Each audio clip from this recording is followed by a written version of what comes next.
welcome to today's show and welcome to the Big Ideas Show Hot Seat, Sophie Bryan. Hello. Hello. So we are talking today hot off of your TEDx Folkestone talk, and we're going to be talking about control versus freedom in business, aren't we? We're going to take your TED talk to the next level. Absolutely. So we're going to be back chatting about this.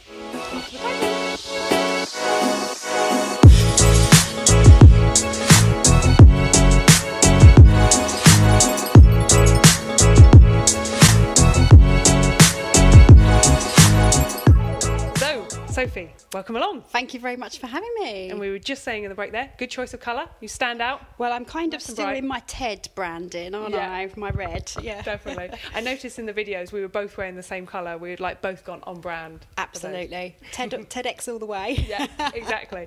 So, okay.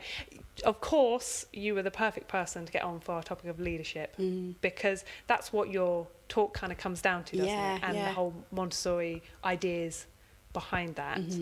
But before we get into any of that, I'm going to ask you the quickfire questions. Go for it. Because otherwise I always get carried away and we end up chatting and it's like the end of the interview before I ask them. So let's get these done. Go for it. First animal that comes to mind when I say leader. Dog. You're the second person who said dog. I don't know why I just said dog, but... That's why it's good that I don't ask you these. Yeah, absolutely. Who knows what else I'm going to say? Okay, most important quality in a leader. Curiosity. Okay, nice. First leader in history that comes to mind. Maria Montessori. Oh, of course. You've had practice on that one. I have, yeah. Most inspiring leader you've personally had, lead you. Would have been one of my very first HR managers. He was crazy. He was crazy, but he led the team with fun. He knew how to work hard and play hard. So you knew under his leadership, if you gave him your very best, you'd get the very best back from him. Okay, awesome. Yeah. I have a feeling he may come back up. He might do. He might do. Yeah. Okay. What would your Braveheart war cry be? Oh, this is the hard one I threw in there. To infinity and beyond. Okay, that's a good one. This is where I expect your wings to come out. Yeah. Okay, good. There's no song to sing. No. With Brit, we ended up singing. No singing from me. No singing. No. Okay. Lead from the front or lead from the back? Lead from the back. Okay. That will be explained as we go through our interview, I guess. Yeah. Biggest leadership challenge? I think the leadership challenge is what we're going to be talking about today in terms of letting go of control. I think that is one of our biggest challenges. Okay. Yeah. And final question, best feeling as a leader yourself? Giving somebody else the empowerment to go and do something amazing for themselves. Definitely that. Yeah. Awesome. Really good.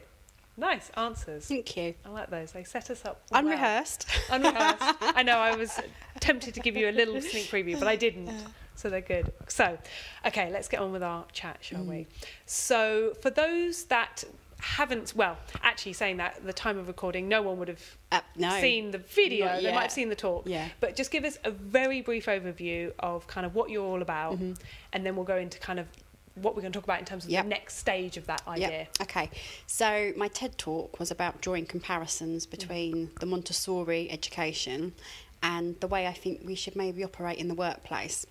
So Montessori for me embodies three really important things, which is freedom, curiosity and play.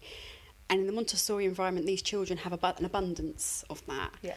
And it makes them so happy and productive, and learning happens and it's organic, and these children emerge from Montessori with a growth mindset that sets them up for the rest of their life almost. In the work environment, we quite often remove freedom and take away choice and opinion from people. The curiosity piece, we don't ask enough questions, we don't delve deep enough to understand the people that are working for us. Yep. Why problems may have happened, to understand the real problem that we need to solve. And play, for me, that is just innovation. That is taking something that you may not imagine forming into a product and doing something amazing with it. That piece around play is also where you're allowed to have mistakes, and mistakes sometimes create the thing that you're looking for. Yeah, that's evolution, right? It is, absolutely. And I don't think we have enough of the freedom, curiosity and play in the workplace. And in my TED talk, I talk about how we have a productivity crisis and that people in work aren't engaged.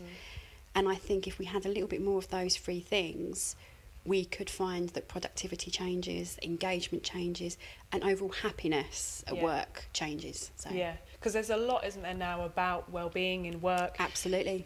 But it maybe is a little bit more kind of, at the moment, confined to, okay, well, we're going to have this, you can go to this class, or there's maybe a little bit, but not a holistic look at the whole experience of individuals and an individual, like as a community within that business. Everybody is driven by different factors. Some people are driven more by money. Some people are more driven by the fact they want, great feedback and they want to feel valued.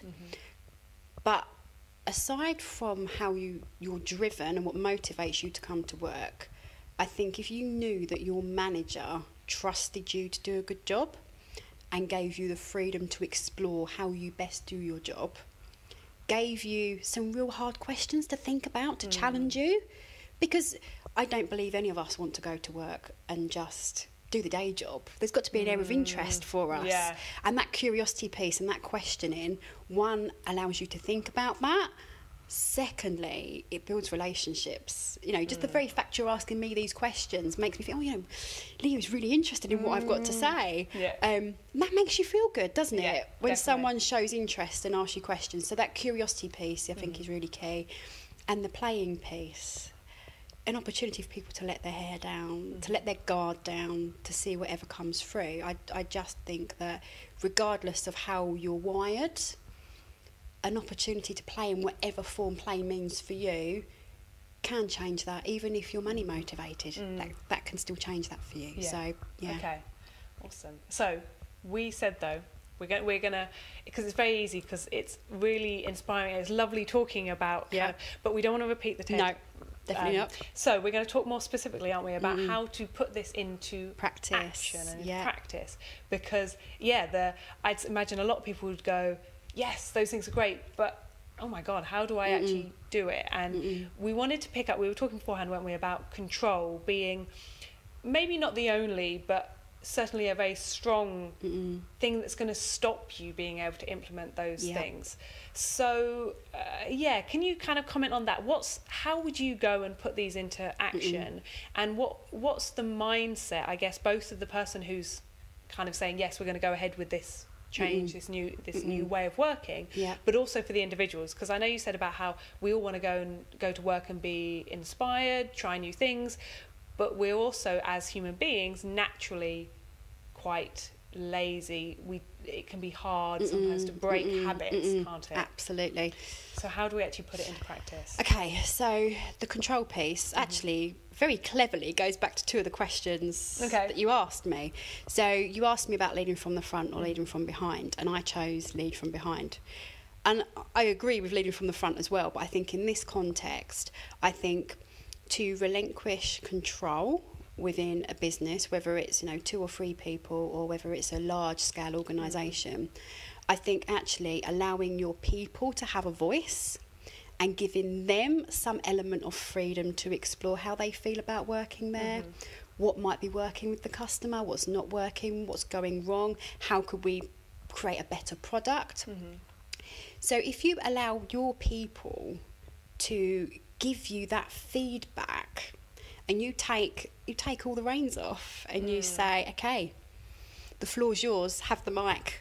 Come tell me what your experience of working here is, what's happening with the product, what's happening with the customers, then actually you are kind of leading from behind, because you're allowing your people that are your greatest asset, you're giving them trust, and you're allowing them to tell you what's going on in your business, which can be really difficult, and there may be some things you don't want to hear, but wouldn't you rather hear them now from your staff than hear them 2 or 3 years down the line from your customers? And also you saying that as well, kind of, I guess when I think of control, people may instantly go, oh, well, I can't let them do what they want. But I guess what you're saying, it's very distinct. You said about give them a voice, give them feedback, kind of give them the able to have an opinion. I guess it sounds like, or how I'm hearing it is, it's not about control as in they can do whatever they want, but it's about they can think whatever they think, and that understanding what they think is the powerful thing in terms of improving. Absolutely. I talk a lot also about the appraisal process and how sometimes the way we performance manage people can be really stifling and removes people's ability to really do the best they can in their job. So say, for example, you're my employee and I'm your manager, and I'm sitting down working through the documentation with you, and I'm saying to you, right, okay, we've got a deadline for this, so I need you to go away by this date and have produced this, and then by this date you need to have done that, and then we'll come back and talk once we get to that piece. That in the main may feel like really good management and really good leadership, but actually wouldn't it be better to say to you, this is the thing that needs to happen, Liu, how would you best work this? Give the employee the freedom to figure out how that piece of work needs to happen. If you know the deadline is a certain deadline, but you have that freedom between the objective and the deadline to make that happen, how much more empowered would you feel? You come into that conclusion, rather than me telling you that's the way it's got to be. Although, how would it work though in certain situations? Because I completely agree with you, but just play devil's advocate. If some people because of how school is, we're used to being given the answer. Like I said about kind of, it's very easy to get lazy. If people don't then take that opportunity and go, oh, well, I don't know, you tell me, and aren't unable, they're not able, because they are able, but they don't as yet have the experience to be able to think for themselves in that way or that level. What we've created is a habit, haven't we? We've created a habit that we would look to our managers to give us all the answers. You just have to break that habit, and it's not going to happen overnight by any stretch. I mean, there are some organisations that are working like this, and it's taken a long time for them to evolve into this way of working. But the benefits speak for themselves, and I think that you have to allow it time to evolve. And if you have an employee that works that way, you've just got to maintain that. No, honestly, I'd really like to get your opinion on this, tell me your thoughts, and keep probing that, so that eventually the employee feels they can show what they really think about that. They can give their real opinion, because as much as you need to show trust to your staff, they need to learn to trust you as well. It's a two-way street, and I think the only ingredient you need for that, or two ingredients, I think, is patience, and allowing time to take the course where it actually manifests itself into happening. Because you couldn't do it overnight. And in that example, do you think often it's that the employee isn't confident, or in the majority of cases, is it that they're not confident to share their opinion, or is it that maybe they just are not clear on their own opinion yet? I think part of this could be really deeply ingrained in the culture of the organisation. So if you have an organisation that likes to look for a scapegoat when a problem goes wrong, something terrible's happened in the business, whose head's going to roll? Who's going to be sacked for it?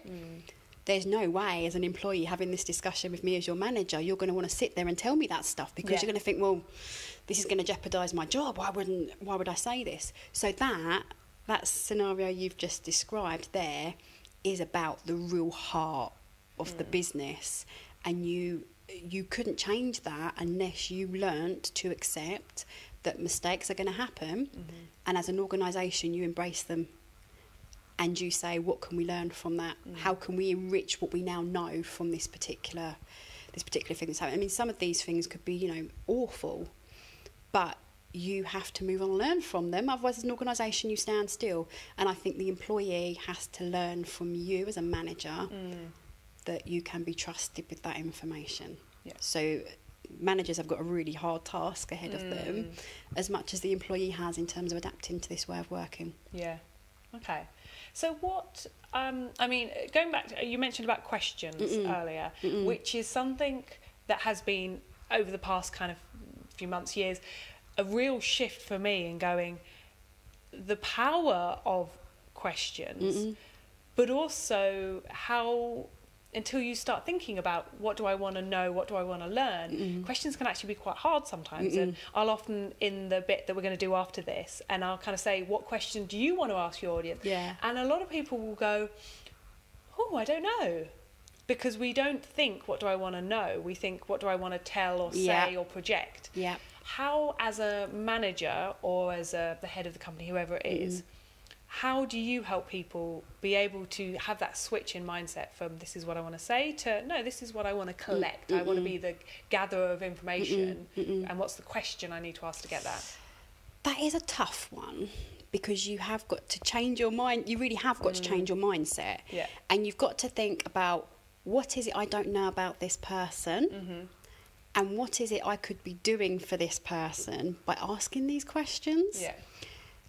That is something that has to become learnt. And I think you either, if you naturally have an inquisitive mentality and you naturally want to know more about people, that questioning comes quite freely. But for those that aren't, that has to become a learnt thing. Yeah. You have to learn and maybe keep a bank of questions in the back of your mind. But that actually is a really easy way of getting started. Yeah. So if you as a manager could think of 3 questions you could easily ask your staff. One could be, what's happening for you today? What can I help you with? Yeah. What resources could I give you to help you do your job better? 3 really simple questions that you could ask that all of a sudden starts the dialogue going. Yeah. And so I think the best thing I could say is just think of a couple of questions and just keep using them and seeing what happens. And then by default, you will find yourself getting deeper and deeper into those questions. And they'll start to grow and it'll become a natural part. But I understand it's not an easy thing to do. But again, it's a habit, isn't it? It's something you need to train yourself to do. Yeah, and I agree with you. And it's interesting that this has come up, because it's something I've been thinking about, various conversations in various different forms about this idea of being interested in people.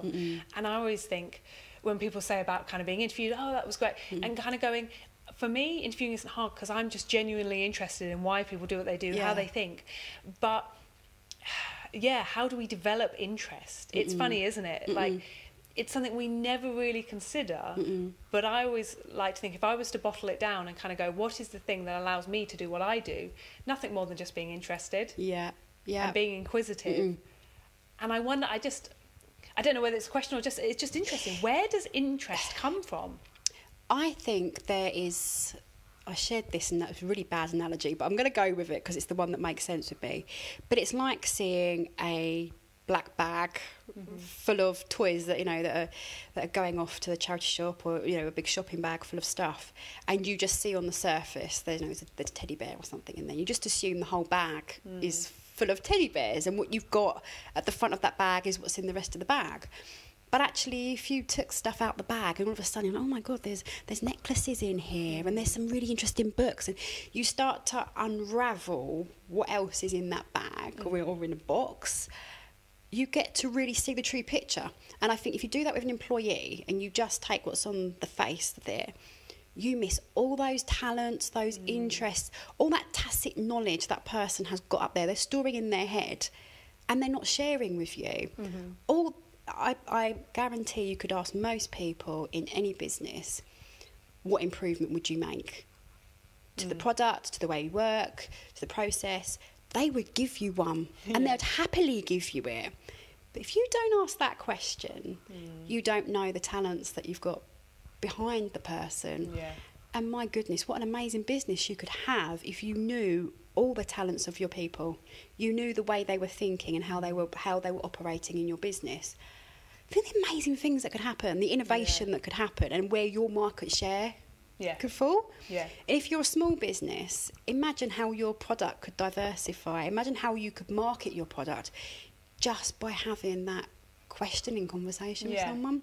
So there's real magic behind a question. I can't labour the point enough. I'm totally with you on that one. And sometimes it's just a case of, if you're not naturally inclined to do that, like you said, go, right, you know what, I'm going to open this bag and see what's underneath the teddies on this occasion. And I'd be fairly confident to say to someone, if it was me doing that, do it once, and kind of could almost say, I promise you there will be something you're not expecting, and then they're like, and then that sparks that, well, if that person had that, what else could the next one? And then you kind of get into it, don't you? But I also think on that point, people are frightened of asking questions, whether it's an employee or it's a manager, because they're frightened of what they might unearth. And actually, is it better to just leave the honey, leave the beehive alone rather than poke it, because you don't know what swarm of bees is going to come flying at you? But that then goes back to my point on, would you rather not know it now rather than when it's too late? And there's only so much within business you can keep burying your head in the sand and pretending that, or even thinking everything's okay. There's nothing to suggest to you it's not. But unless you ask those questions, you don't have the real sense of reality, which could be the make or break of your business. Yeah, you've got that wasp's nest in your house, and maybe you've not poked it, so they're still contained, but it's still in your house, and at some point... But at some point you've got to deal with that. And it could create, the honey, the nest of bees could render you the most glorious honey, for all you know. It doesn't always necessarily mean you end up in a sting. But unless you brave that and you have the courage to loosen the control a little bit, then you won't find that. Okay, this is good stuff. And I know we could keep talking. We could go for ages. Hours. So let's finish though with a few kind of, I guess, if you can summarize, like a few what you say is the take-home things for people, be they a kind of a business owner at whatever level, or maybe even I'm listening with some of this on for myself, like the control we put over ourselves, like I can't express this, or I can't give myself a voice because what will people think, or the number of times, when you go, oh no, I don't want to do that because I might enjoy it, and then I'll want to do that rather than what I'm meant to be doing. But you want to do that anyway. Uncovering about yourself.